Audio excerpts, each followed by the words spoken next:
All right, well, welcome everyone to today's virtual webinar series. In just a few moments, you're going to be hearing from the DiJulius Group's VP of Consulting and best-selling author, Dave Murray, about turning your contact center into a relationship center. Before we get started, just a few things.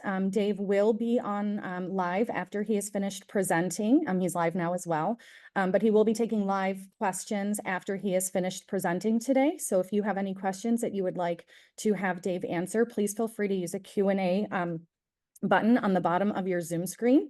I will be monitoring chat the entire time that we're together today as well. So if there's any follow-up questions, aha moments that you want to share, best practices that you use, anything that fits into the agenda, or if you just have any other basic technical questions or how to follow up or get more information, please feel free to reach out in chat. And then as a follow-up, everyone will be receiving an email from me that will not only include the video recording of today's presentation from Dave, but also his slides and additional resources from the DiJulius Group. So you'll have everything that you need. So I am now going to go ahead and turn it over to Dave. Thank you, Lindsay. Appreciate that. Hello, everyone. Thanks for joining. It's great to have you on board with us today. In today's session, as Lindsay mentioned, we're going to talk about some tips and tricks to turn your everyday run-of-the-mill contact center into a relationship center. And this is a topic that's near and dear to my heart. I spent a lot of time in contact centers in previous roles, whether they were customer experience, outbound sales, all of the above. And so I know how important this is. I know how important this focus is to have in those contact centers, how valuable it can be to the overall client and customer experience that we are delivering. So I'm glad you're here. We're going to talk about a couple of things in just a moment. But before I do want to share with you the fact that we have the Leading the Experience Revolution sessions coming up very soon. This is all designed to help you build exceptional journeys for your customers and your employees. So it focuses on journey mapping the external experience, but then also the internal experience. So if you would like to create consistency across your organization, scale your business and grow it, build loyal customer base, and retain your workforce, if that's important to you, but you currently find yourself struggling with things like lack of standards across your organization, a lot of customer complaints, maybe too many to handle, your team members are unengaged, not implementing things that stick, right? So they might work for a couple of days, a couple of weeks. Or if you're struggling with really finding A+ employees, then this is for you. So what we're going to be doing is, you can keep struggling, or you can learn how to create your signature experience through journey mapping. So we're going to have 2 one-day sessions. They're about a half day, about 4 hours each, but we're going to focus on building your customer experience cycle or journey mapping your experience that your customers are receiving. These are great for a contact center as well.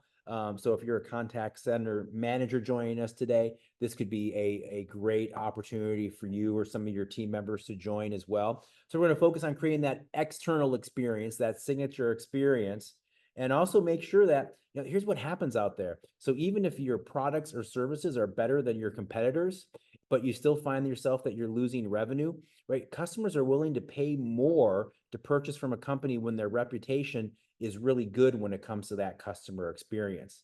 And companies that have highly engaged employees, the statistics tell us they have better sales.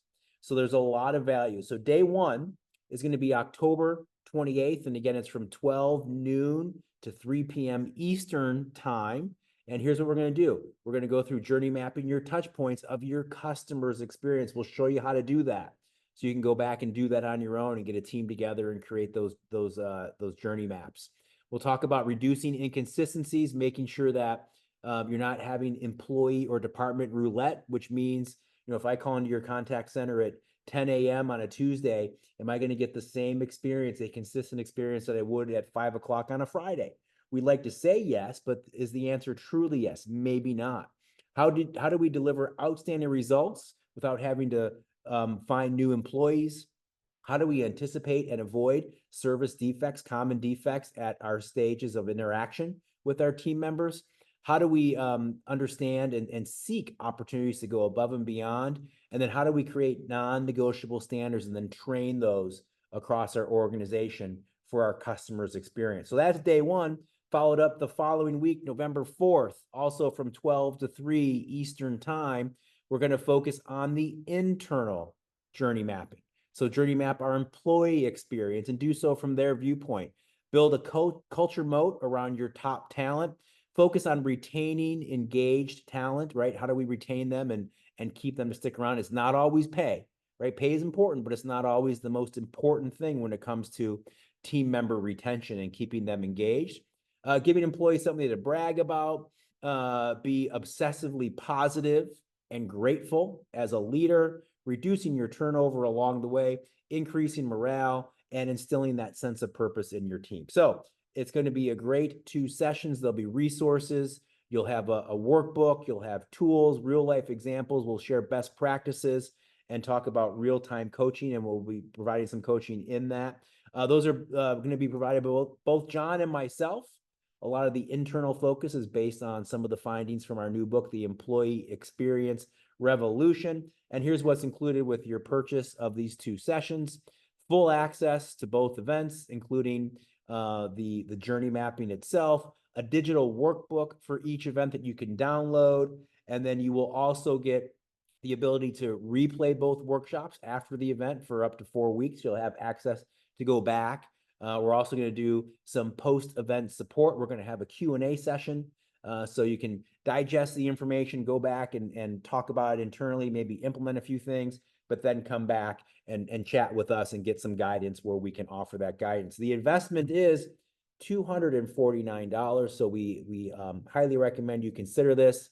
And you can have up to 5 team members enroll for that price. So you can have your leadership team, for example, from your contact center join and learn how to do these things and really take it back and focus it. So more information, you can reach out to Lindsay. There's a QR code where you can register for this event. And you can reach out to Lindsay at her email address at the DiJulius Group if you have more questions, or give us a call. So consider that. I think it's going to be 2 very worthwhile sessions, and we hope to see you there. But now let's dive into our content for today. And in our webinar series today, our topic is, how do you turn your contact center into a relationship center? And one of the key drivers of that, one of the key focuses of our time today and what you need to do as a leader in a contact center is focus on consistency. And that's the question I'm going to start with. Think about your contact center right now. Do you have consistency? If your best customer is about to pick up the phone and call in, and here we are live, it is, let's see, it's 1:08 in the afternoon Eastern time where I am. If at 1:08 Eastern time, your best customer is picking up the phone and starting to dial your number to reach your contact center, are you confident in the experience they're going to get right now based on who answers that call? Some of you might be saying, yes, absolutely, I am. Some of you might be saying no, because it's lunchtime and we're kind of a skeleton crew right now. And I'm a little worried that they might not get our best person if they call in right now. Well, if that's the case, then you don't have consistency yet. And so one of the things that we know we have to do in a contact center is have a consistent experience so that our minds are at ease. It doesn't matter what time that best customer calls in, they're going to get a consistent experience on behalf of our organization. So where we start with that, as always in our consulting practice, is service aptitude. Service aptitude is really, really important in contact centers and something that we have to be very mindful of. And we have a definition of service aptitude. I'll share that in just a second. But first, I'll call on this quote this great quote from Walt Disney years and years ago, when Walt said, "We don't put our people in Disney, we put Disney in our people." And what Walt was talking about there was they make sure that every Disney cast member, that's what they call their employees at Disney, they're cast members. They make sure that every Disney cast member is fully trained, not only on the hard skills of the job. So if we're looking at a contact center, how to answer the phone, how to use the systems, how to enter stuff into the CRM, not just the hard skills, but also the soft skills, how we mind our tone during that call, using our standard greeting, making sure that we're present in the moment, that we're actively listening, that we're using that customer's name once we get it, whatever those soft skill things are. What Disney does so well is they make sure that all of their cast members are thoroughly trained on the hard skills and the soft skills. So they're delivering a consistent experience, and they're trained on those things before they ever have a chance to get in front of one of their customers. Right now, think about your own contact center for a minute. Is that the case? Or are you sometimes in more of a warm body mode, meaning we just need people in, our queues are lighting up, we're behind, we don't have enough staff, we just need people to answer the phone. And you're not too concerned about the service they're providing, you're just trying to get through the day, trying to get through the numbers. Well, if you're in that boat, that's a great place to start. Focusing on creating your service aptitude, giving your team members the tools to deliver a consistent experience and guidelines to follow to do just that. So here's the definition of service aptitude. We say it's a person's ability to recognize opportunities to meet a customer's expectations and exceed those expectations when the opportunity exists, and doing this regardless of the circumstances. So let's break this down a little bit, especially as it relates to a contact center. So in a contact center, when I say meet expectations, that really talks about, can you get the basic job done? Can you accomplish what that caller is calling in for? And I would say in most cases, you probably can. And hopefully if you can't, you at least know where to go. So to answer this question on your service aptitude, can your team members meet those basic expectations? Can they deliver on the hard skills? Can they get the job done? Do they have the tools and the knowledge of where to go to if they need to have questions answered, etc.? So ask yourself that. Are you consistently meeting those expectations? Then we talk about exceeding expectations. And when we talk about exceeding expectations, we need to make sure that those are clearly defined, because the interesting thing when it comes to exceeding expectations, the number one thing that gets in the way of one of your team members from going above and beyond for one of your customers, and this is true in face-to-face interactions and it's true in contact centers, the number one thing that gets in the way and stops me from going above and beyond for that customer is fear. I'm afraid that I might do something wrong. I might say something wrong. I might give you too much. I might give too much information or give you a discount. I might do something that results in me getting a slap on the wrist.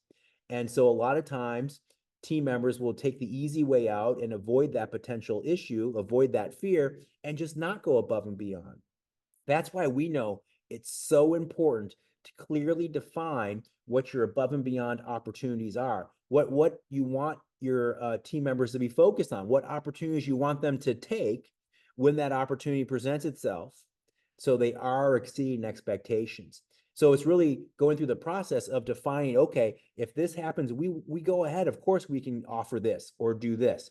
And it's defining that and training our team members to know that they have that as an option. The last part of this definition, we say, regardless of the circumstances, what that means is that we are focused on the experience we're delivering, regardless of all those things that get in the way, right? And in a contact center, what could those be, right? A loud room and distractions, right? But I'm still focused on delivering the experience. It could be we have some call-offs. Maybe we have the flu bug going through one of our contact centers and we're down 5 people. All of a sudden, everyone else's day is going to get a little bit harder. It doesn't mean that we don't focus on the experience that we want to be delivering. So we're going to go deeper into what that looks like, but it's important to understand what service aptitude is and making sure that you are creating and delivering service aptitude content rather to your team members. One last thing on service aptitude, because it's an important concept for leaders to understand. We gain service aptitude from 3 places in our lives as human beings. The first place, our previous life experiences, kind of how you grew up, things you experienced, that starts to shape our service aptitude. The second place we get our service aptitude, I always refer to as the scary place of service aptitude. That's previous work experience. Why is that scary? Well, it's scary because most organizations, especially contact centers, don't necessarily take the time and put the effort in to create standards on what they want their experience to look like and create standards for their team members to follow in order to execute on that experience. One way to look at it, and to reinforce my assertion that's a little scary, think of it this way. If you are not creating your own service aptitude, if you are not training your contact center team on how to deliver the experience, what to focus on, how to build rapport, how to deliver a great experience in that conversation, if you're not training them on that, you are basically relying on their last company where they worked last to provide their training on your customer experience. Do you really want someone else training your team members on the customer experience that they're delivering? Well, maybe your answer is yes if your team member worked at Ritz-Carlton or Chick-fil-A last, because we know they have great training, but that's not the case in most organizations out there. So it really falls on us, the current workplace, to focus on and create the experience that we want our team members to be delivering, and then give them that training, give them those guidelines so they can follow. So that's what we do when we focus on creating a relationship center as opposed to a contact center. One where our team members are focused on the experience they're delivering, along with whatever the job is they have to do, whatever those hard skills are, and they're doing that consistently. So there's a couple of things in order to achieve that we focus on, that all come from our workshops that we do when we're focused with an organization that's focused on its customer experience across the entire organization, not just a contact center, but also face-to-face or any other interaction points they have. But we pull a few of those out and go a little deeper when it comes to contact centers, because we know they're so important and can really ruin the experience or take away from the experience in the contact center if we're not mindful of them. So here's where we typically start: negative cues. Now, negative cues are these things that exist everywhere if we're not careful. Organizations have them all over the experience. They're usually unintentional, meaning we're not bad employees or we're not bad people, we're not doing things on purpose, but a lot of times they are bad habits that creep into our conversations, creep into our experience. Sometimes they're in our blind spot, so we don't even know that we're doing them, and they can really have a negative impact on the overall experience. So in contact centers, negative cues can take on a lot of different forms, and they can be pretty simple, but they can also have a pretty dramatic impact. So negative cues in a contact center could be as simple as not minding our tone of voice and having a lousy tone of voice during a conversation. Could be our word choices that we're making. I'll expand on that in just a minute. And it could be nonverbal communication as well, sighs, or other things that a customer can hear or maybe even see. If you're a lot of contact centers are now moving into virtual conversations using Zoom or Teams. And so there's more nonverbal communication coming into our conversations as well. So here's an example of what that means. So word choice, let's go to that one. Here's an example of a negative cue where a verbal negative cue can get in the way of our experience. Let's say you oversee a contact center at an insurance company, and someone's calling in, a good client of yours is calling in. They're going to a new primary care physician. They want to make sure they're covered under their insurance, and so they call in. One of your first reactions to that call might be, you need to verify your information, right? Pretty standard, especially in the insurance industry. You need to verify your information, verify who you are. Now, if I take one word and change that, if I change the word verify and change it to confirm, it changes the tone of this slightly, not the meaning, but it changes the tone slightly. You need to confirm. Now, if I change one more word, if I take you and I change that to we, and now I'm saying we just need to confirm your information, I've taken a statement that started off a little accusatory in nature, you need to verify, and now I'm advocating for you, right? We just need to confirm your information, then I can transfer you to the right person, or I can look up your account, I can get you the answer to your question, whatever it is that we're going to be doing. And this just happens to be the jumping off point. But I've turned that to where I'm more advocating for you than being accusatory. Now, negative cues that are verbal can exist everywhere. And I'm not saying that we have to go back and script all of our conversations. Not at all. We want to hire great people with great personalities and let them do their jobs and let their personality shine through. We don't want to be robotic script readers necessarily. But sometimes what we have to do is identify where some of our negative cues exist, especially when they're verbal, and build some awareness and give some alternatives. So as have a focus that we're going to move away from the word verify. We want to replace it with the word confirm, and start to practice that as a habit, or identify some other verbal cues and negative cues, and make sure that you're focused on eliminating them or lessening them from happening in your vocabulary. Here's the other thing about negative cues. I love using this picture. So this is a picture of a quick service restaurant restroom. Now, some of you might be thinking to yourselves, Well, we work in contact centers. We don't have customers come to our restroom here at the contact center, which is absolutely true. But I use this as an example of how to attack your negative cues. So this is a restroom at a fast food restaurant. And as you see here, in this small restroom, there are 1, 2, 3, 4 signs telling their employees that they have to wash their hands. Now, if I'm a brand new customer, never been here before, I just placed my order at the counter, I go to the restroom while I'm waiting for my order to be done, I might walk into this bathroom and say, holy cow, what's going on at this place? Right? They must have come and inspected and found all sorts of problems, and they put all these signs up. But here's the thing. The team members of this restaurant use this bathroom also. They might be in there 3 or 4 times a day during their shift. They go into that restroom, they use the facilities, they hopefully wash their hands, and off they go. What happens to them as team members when they go in here 2, 3, 4 times a day? Those 4 signs start to become like artwork on the wall, right? I don't even really pay attention to them anymore. I just walk by them, they're there, and they just start to blend into the woodwork. That's what happens. And so the message that this picture gives us with 4 signs reminding their team members to wash their hands in this tiny bathroom, the message it sends to us as leaders is, in order to discover our negative cues, we can't look at the experience through our normal leader or employee lens. We literally have to look at it through that customer's lens. And so I share that with you. It may take some secret shops, right? Maybe you have to dial in from a unlisted number and hear the greeting, hear the conversation, start to have a conversation to identify some of the negative cues, because a lot of times when we're in it, we can't really see it.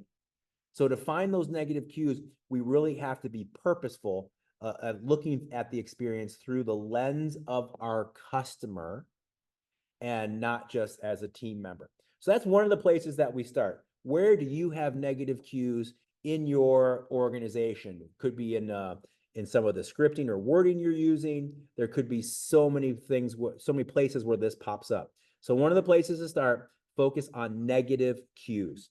Here's a second place that we focus on contact centers when we're looking to make them a relationship center, something we call secret service. And here's how we define secret service. We say secret service is the ability to collect customer intelligence, so to learn information about our customers, and then utilize that information to personalize their experience, and maybe even get them to say, how did they know that? How did they do that? How do they even know that about me, right?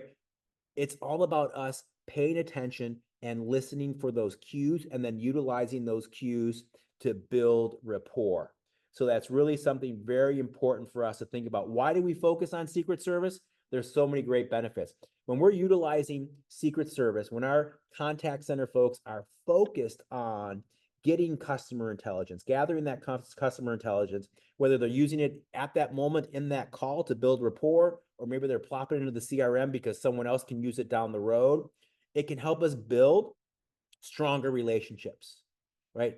Using customer intelligence, focusing on secret service can help us build stronger relationships with our customers. It in turn can also help those customers build emotional capital or brand equity, which is an interesting point these days because there's some statistics out there that brand loyalty is really starting to erode. There's a statistic that came out after the pandemic, so it's been around for about 1.5 years now, that 80% of consumers report that they're willing to go to a competitor after one bad experience, right? If we drop the ball on you one time and don't fix it, you are likely to go somewhere else. So investing our time and our efforts into building better relationships and building that brand capital and equity, building that loyalty is so important. And then hopefully we can build that to a point where we're actually creating brand evangelists. So we're creating customers that are out there actively talking about the experience we're delivering and why people need to use our products or services. And also all these things combined together can help make price less relevant, meaning I'm not going to make a decision as a consumer based solely on price. I'm also going to factor in the fact that you treat me well, that you treat me better than other organizations that I work with. And I want to continue that relationship. I want to go to you. I put you on a higher pedestal as far as organizations I'm working with, regardless of the price, because of the relationship that you have built with me. So there's a couple of things that we focus on when it comes to talking about how can we increase our customer intelligence? How can we increase Secret Service gathering within our organization? And I want to give you a quick example because sometimes it starts with what we call silent cues or visual triggers. So let me give you an example. Many of you know this already, but at the DiJulius group where I work, we have a sister company. It's called John Roberts Spa. It's a high-end salon and spa on the east side of Cleveland. There's 4 locations, and they're great business. It's been around since the early 90s, and it's really built its reputation and built the business on the experience that it delivers. They use silent cues and visual triggers. I'm going to give you an example. Obviously, most of you are not in the salon business. I know you're working in a contact center. So I want you to think of this example and think about how it could apply to you. What would you do with this information in your world? So here's an example. On your screen now is a photo of 3 women having services provided at one of the John Roberts spas. And as you see in the photo, there are 2 women that have black capes on. And then the woman in the middle having services provided has a white cape on. Now, we ask the question, if we're presenting this in a workshop in our consulting practice, we'll ask the question, what's the difference, right? Is it as simple as the woman in the middle, when she came in, there was only a white cape on top, so she got a white cape and the other 2 had black? Or is there some significant meaning behind it? And so we ask that question of the audience, what's the meaning behind the white cape, if there's any meaning at all? And we get different answers like, oh, maybe it's a certain type of dye that they're using, so they have to use a white cape instead of a black cape, or maybe she's the bride and it's the bridal party, and so she's the bride, she has white. All are good answers, but they're not quite right. The correct answer is why does one customer have a white cape on while the other 2 have black? The correct answer is this.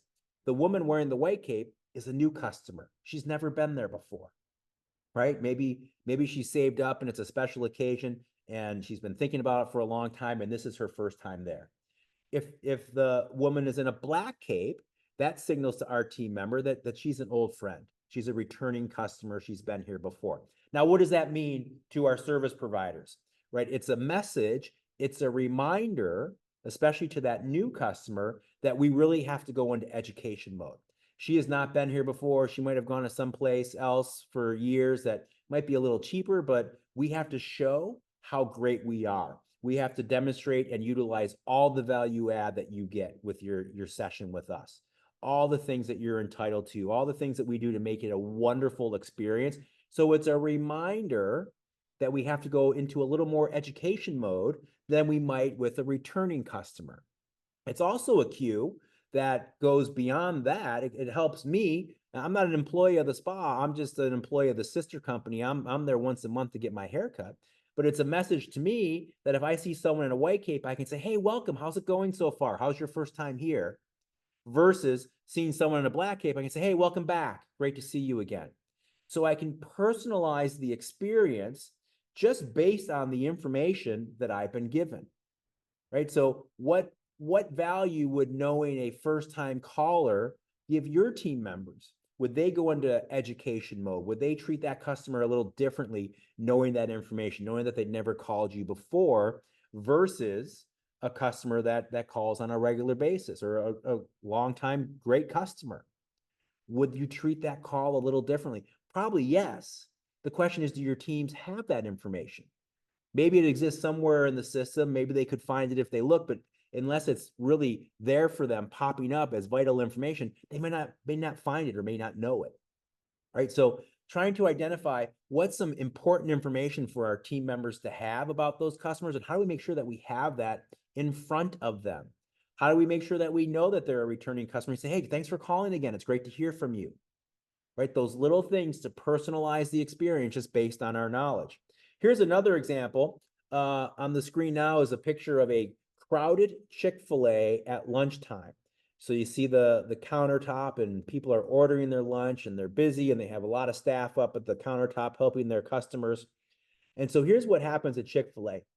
They've created a training video where they show their new trainees, their new hires, basically a busy lunch rush, and they focus in on one interaction.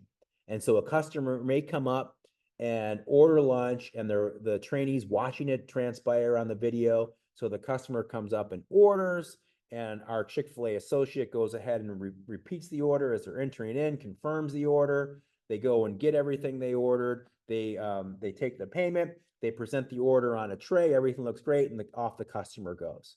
And so at that point, the training manager would pause the video and say, "Okay, trainee, what did you just see there? Tell me what you saw in that video." And the trainee might say something like, "Oh, well, it was a busy lunch hour order, but it was a very good order. The person came in and ordered a chicken sandwich, a waffle fries, a sweet tea. Their order was $8. They paid with a 10. They got $2 change. We presented the order perfectly, and off they went. It was a very successful order." Now, the training manager might say, "You're right. That's great. But where did that customer work?" And the trainee might say, "What work? What are you talking about?" "Well, didn't you see they have the DiJulius group on their polo shirt or a company logo on their shirt? Didn't you notice that?" And where I'm sharing with you on this is what they're doing with their team members is they're training them to look beyond just the transaction. Where else can you interact with this customer based on the knowledge you have? Maybe they have a company logo on their shirt. Maybe they're carrying a brand new best-selling book, something that you can go ahead and interact with them about. What does that look like in a contact center? Well, there's a lot of things, right? There could be a dog barking in the background. There could be kids crying. Someone could be driving based on the background noise you hear. There's a lot of ways that we can interact beyond just the transaction with whoever it is that we're on the other end of the phone with. And we can use that to personalize and build rapport. Here's another thing that we focus on when it comes to building rapport and building relationships, and that's the acronym FORD. FORD is such an important tool to be used by contact center team members, especially if we're focused on building a relationship center. And here's why FORD is so important. FORD is an acronym. If you haven't seen this before, I know many of you have. FORD is an acronym that stands for family, occupation, recreation, and dreams. Why is this important? Why do we focus on this? Well, FORD type information is the information that is most important to us as human beings, right? It's that simple.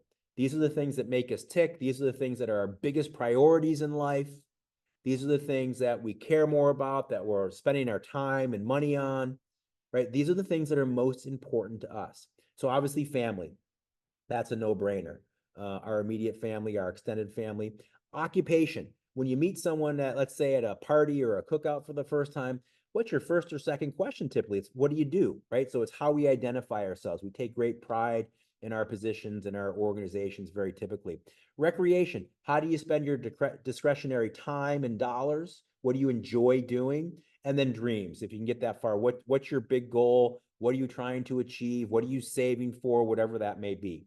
So here's the thing about FORD that's so interesting, right? So it's important information because if we can capture some FORD information, we can really build a stronger relationship, right? If I hear about your family and we go down a little bit of a path and have that conversation about youth soccer or whatever it may be, or maybe I jot down the CRM and the next time you call in, I follow up and say, "Hey, how was that tournament you went to?" Whatever it is, when we're able to capitalize on FORD, we are able to build a stronger relationship, and we're literally building customer advocates along the way. But here's the thing, why FORD is so important in the contact center world, especially when you're building a relationship center. Focusing on FORD at the end of the day is really an exercise in active listening, right? Because FORD is not, we don't have a list of questions that a first-time caller calls in and say, "Before we start, how many kids do you have? And what's your job? And what do you enjoy doing on the weekends?" Right? It's not an interrogation. FORD is information that is just shared back and forth organically in a conversation. So if we are actively listening and participating in that conversation, we can pick up that information, perhaps use it in the moment to build rapport, or maybe capture it for later.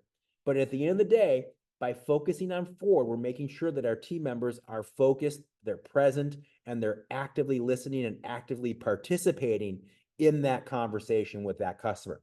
So it's a really important tool to focus on, especially in a contact center, because we know that it's helping us focus on the task at hand. It's helping us focus on building rapport and building that relationship. So we worked with a couple of organizations. The Maids International is one of them, that when they deployed FORD, they put the FORD acronym right on an existing quote sheet. So what's on your screen now is their quote sheet. So if you have not used the maids before and you call them up and you want to get an idea on how much it's going to cost, you call them up and they ask you a couple of questions. They don't have to go through this entire sheet, but they go through some of these questions. How many ceiling fans? How many bathrooms? How many bedrooms? All those pertinent questions to give you an estimate on cleaning your home. What they realized at the maids, after they deployed the concept of Ford, was that they were missing a lot of great information.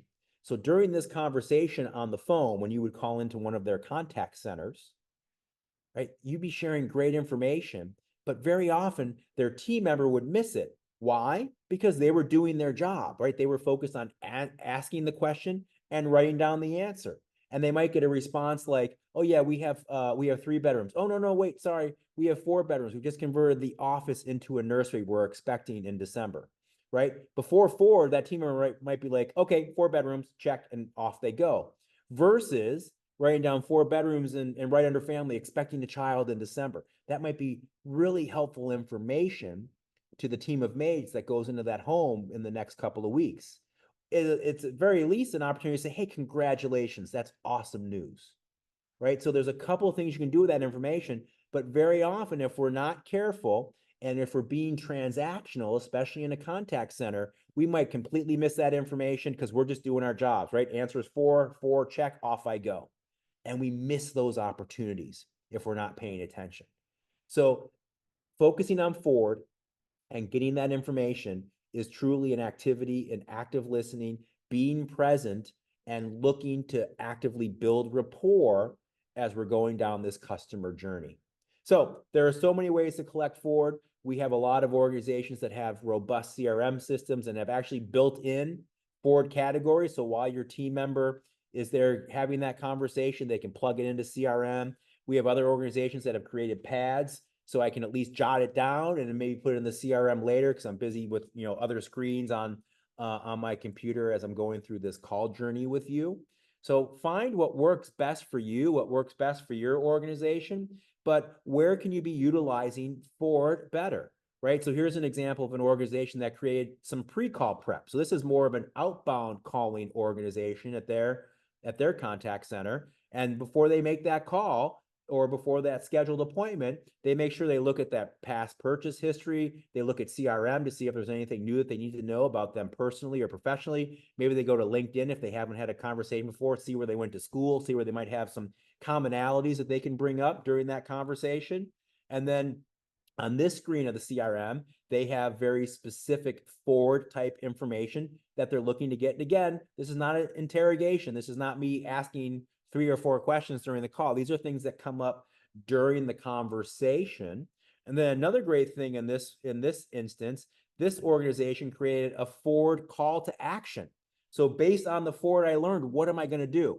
Hey, I just found out that your oldest daughter graduated from college in May. I'm going to send a card or whatever that may be. I just found out that next month is your 20-year anniversary with the organization. We're sending a card, going to send flowers, send a gift, whatever that may be. One more thing about Ford that's really interesting and very helpful, especially in a contact center setting.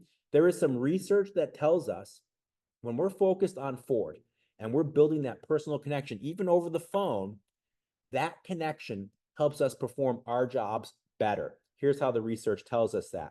A group of scientists got together with a group of radiologists. So they got this group of radiologists together and they randomly split them into 2 working groups. And here's how the study went. Group A of radiologists was given x-rays to review. So they were asked to review the x-rays, and then they were asked to complete a report based on what they learned from the x-ray. Simple enough, right? So while they were doing this, the scientists actually timed them, how long they spent reviewing the x-ray, and then how long they spent writing their report. Easy enough. Group B then got together. They were given the exact same x-rays as Group A. However, this time in each envelope with the x-ray, there was also a photo of each patient and a little bit of a backstory about the patient, right? That she's the grandmother of 12, or he's a young father that just got a pretty horrible diagnosis. So there was some information on the patient, a backstory, as well as a photo.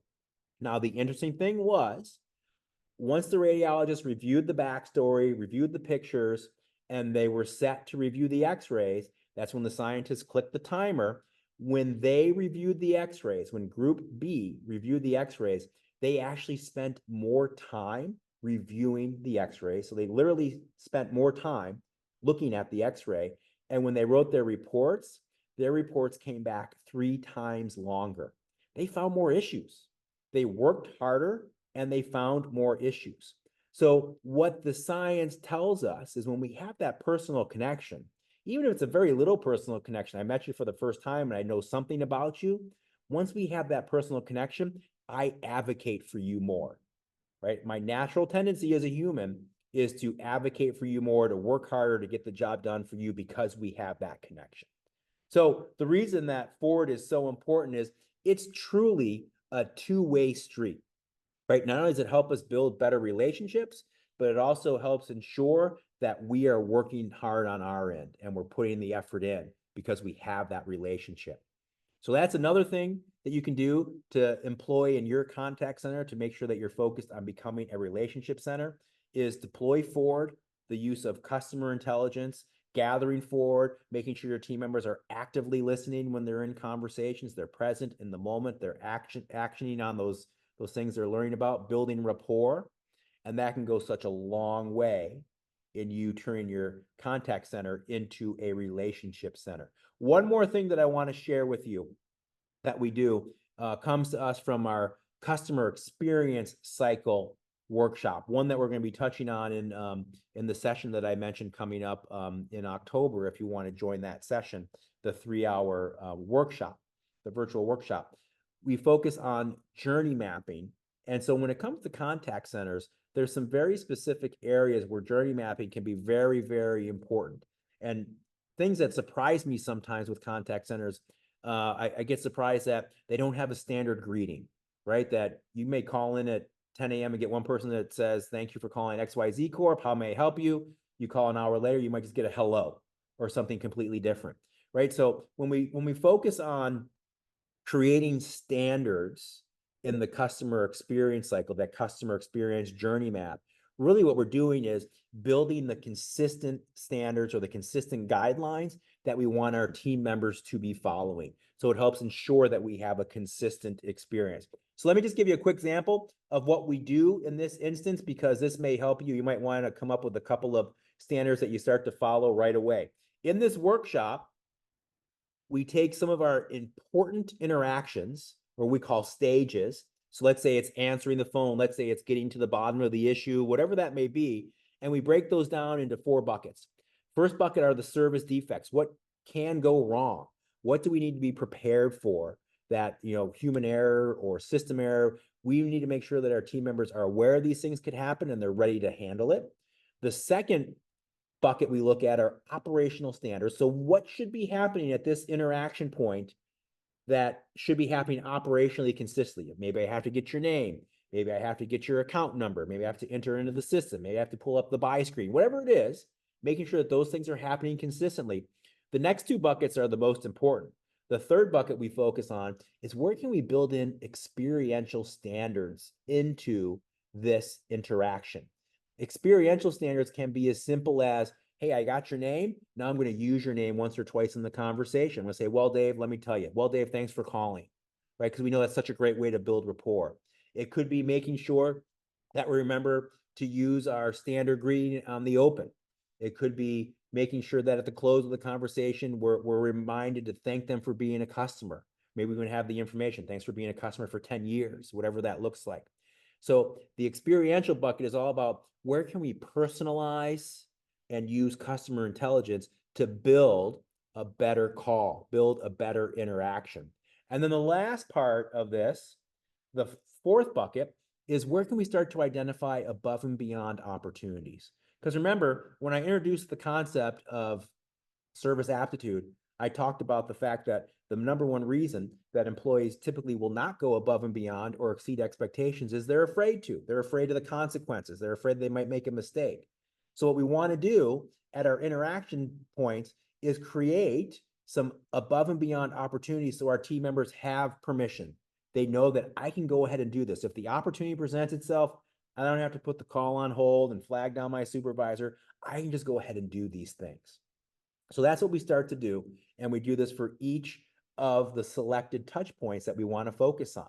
And so we look at what do we need to do operationally, what should be happening, but more importantly, where can we build this into a better experience? And when we talk about building a better experience and focusing on experiential, sometimes they're just so simple, but we want to make sure that they're in there and they're happening consistently. So experiential could be as simple as smiling.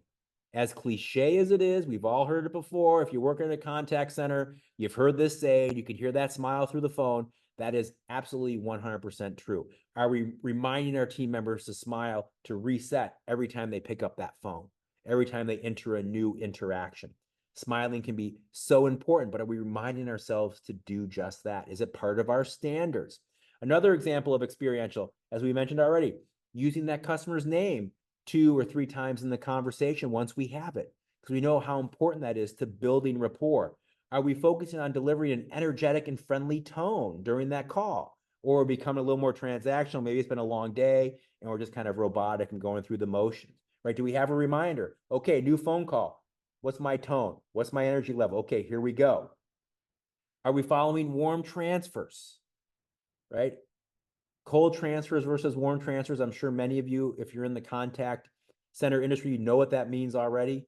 A cold transfer is when I just send that customer along to another department or another individual with no information. A warm transfer, however, is when I am sharing all the information that I have with my fellow team member to set them up for success with this customer. So are you doing that? Are you making sure your team members are taking the time to share all the information they have so that next person that gets that customer can be informed and really hit a home run when it comes to the experience they're delivering? Are we thanking our customers for being customers? Are we spending enough time doing that? See how easy some of these experiential things can be, but we have to make sure that we're working them in to our guidelines and that we're following them consistently. And then the last example I have is utilizing Ford, right? So making sure that we've deployed some sort of Ford system. It's a focus of our team members on the experience they're delivering. I'm looking for Ford. I'm looking to actively listen to you and participate in this conversation outside of just the task at hand. And I'm going to do so by utilizing Ford and using it to build rapport. So again, some very simplistic ways to do it. The trick is, how do we make sure that we're focused on these on a regular basis and using them consistently within our experience, each and every phone call? So with that, I'm going to open it up to Q&A. I covered a lot in a little amount of time, and there's a lot more that we cover in building a relationship center as well, but I wanted to give you all a couple of ideas that you can go and maybe put into action as soon as tomorrow. So hopefully that stirred up some ideas, and I'm happy to take any questions that you have. Thanks, Dave. We'll give them a second, hopefully, to submit a couple questions. And then again, just to reiterate, you will be receiving a follow-up from me that will include Dave's slides as well as the webinar recording for future reference, information about our Leading the Experience Revolution workshops coming up, and also a link if you haven't already registered for our remaining virtual webinar series for the rest of 2024. I will include that with the dates and information as well. And even if you don't have any questions, if you have, best practices, things you're using that maybe Dave mentioned, or new ideas you can add to it, please feel free to put those in as well. We'd love to hear from you.